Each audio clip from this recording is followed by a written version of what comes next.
নবম pay scale বাস্তবায়নের কৌশল নির্ধারণে আজ কমিটি চূড়ান্ত বৈঠকে বসছে।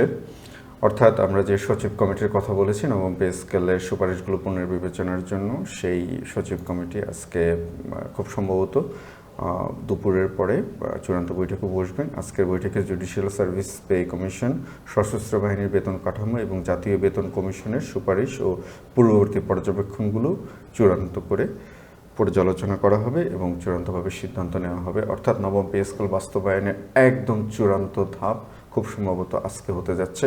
আসসালামু আলাইকুম, যেখান থেকে আমাদের এই ভিডিও দেখছেন সবাইকে আমার পাঠঘরে আরও একবার স্বাগতম। পে স্কেল নিয়ে আলোচনা। আমরা শুরুতে যেটা বলেছি, সচিব কমিটি নবম পে স্কেল বাস্তবায়নের জন্য আজকে বৈঠকে বসছে। সম্ভবত আজকেই নবম পে স্কেল বাস্তবায়ন সম্পর্কিত চূড়ান্ত সিদ্ধান্তগুলো আসতে পারে।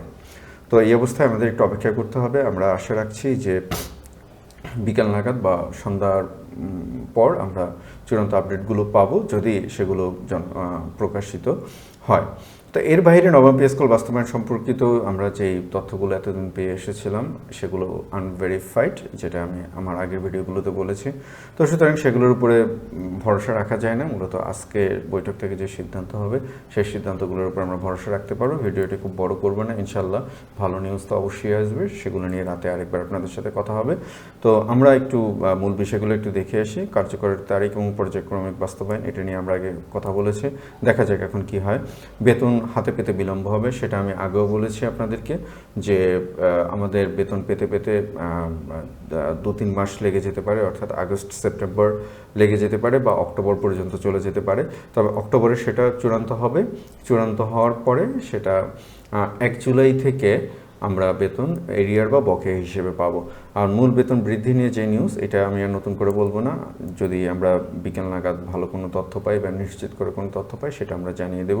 বিশেষ সুবিধা বাতিল এবং বেতনের সঙ্গে সমন্বয়, এটা আমরা আগেও বলেছি যে নবম পে স্কেল প্রদান করা হলে বিশেষ সুবিধা বাতিল হবে এবং যে 10 বা 15% বিশেষ সুবিধা প্রদান করা হতো, সেই 10 বা 15% বিশেষ সুবিধা বেতন বৃদ্ধির সাথে সমন্বয় করা হবে। ভাতা বৃদ্ধি, এইখানেও আমরা সচিব কমিটির নির্দিষ্ট করে কোনো তথ্য পাইনি, সুতরাং এটা নিয়ে আমরা কথা বলবো না। পেনশন এবং গ্র্যাচুইটি বৃদ্ধি, এটা নিয়ে আমরা নির্দিষ্ট করে কোনো কথা বলবো না। তবে ভাতা, পেনশন এবং গ্র্যাচুইটি সবগুলো প্রায় শতভাগ বৃদ্ধি পেতে পারে।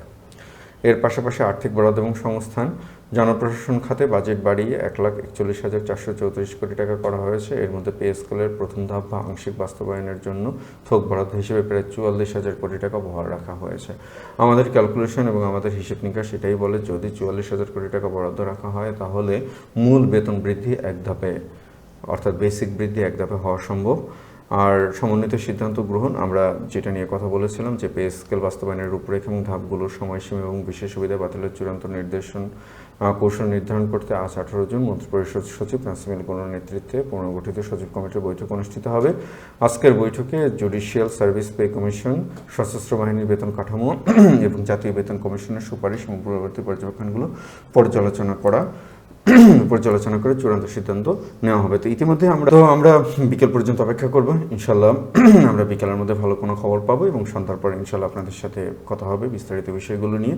তো অনুরোধ করবো, যারা এখন পর্যন্ত আমাদের চ্যানেলটিকে সাবস্ক্রাইব করেনি, এই ফাঁকে আমাদের চ্যানেলটিকে সাবস্ক্রাইব করে ফেলেন এবং পে স্কেল নিয়ে নির্ভরযোগ্য এবং বিশ্বাসযোগ্য তথ্য পেতে অবশ্যই আমাদের সাথে থাকবেন। কারণ শুরু থেকেই আমরা পে স্কেল নিয়ে আপনাদেরকে সবচেয়ে নির্ভরযোগ্য তথ্য এবং সবচেয়ে বিশ্বাসযোগ্য তথ্য এবং সবচেয়ে বাস্তবসম্মত তথ্য দিয়ে এসেছি এবং ইনশাল্লাহ আগামী দিন আমরা চেষ্টা করবো সবসময় আপনাদের জন্য বাস্তবসম্মত তথ্য দিতে। তো এই ভিডিওটি খুব একটা বেশি বড় করলাম না। ইনশাল্লাহ সন্ধ্যায় আপনাদের সাথে আরও একবার দেখা হবে। ভালো থাকবেন। আসসালামু আলাইকুম।